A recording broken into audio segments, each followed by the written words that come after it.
எனக்கு தெரிஞ்ச ஒரு சின்ன பையன் அருணோட வயசு தான் இருக்கும். அவனுக்கு ஸ்கூலில் ஒரு லெட்டர் கொடுத்து அவங்க அம்மா கிட்ட கொடுக்க சொன்னாங்க. அவங்க அந்த லெட்டரை படித்து லேசாக சிரிச்சாங்க. அதில் என்ன எழுதியிருக்கம்மான்னு கேட்டால், ஒன்றும் இல்லைடா கண்ணா, உன்ன மாதிரி அறிவாளியை அவங்களால சமாளிக்க முடியல, அதனால் என்னைய பார்த்துக்க சொன்னாங்கன்னாங்க.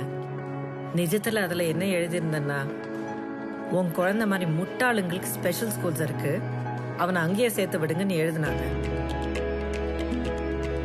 அந்த முட்டாள் தான் சூரிய அஸ்தமனத்திற்கு அப்புறமும் இந்த உலகமே கண்ணுக்கு தெரியற மாதிரி பல்பை கண்டுபிடிச்சான். நான்சி மேத்யூ எலியட்டோட நம்பிக்கை ஒரு எடிசனை உருவாக்கிடுச்சு. சரஸ்வதியோட நம்பிக்கை அருணை ஒரு எக்ஸாம் பாஸ் பண்ண வைக்காதா?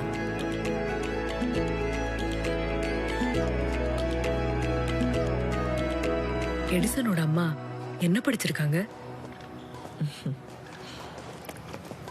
அவங்க ஒரு டீச்சர். அதான் விஷயம். நான் தமிழ் மீடியம் 10th ஃபெயிலு. முக்கி கணக்குல 15 வந்துச்சு.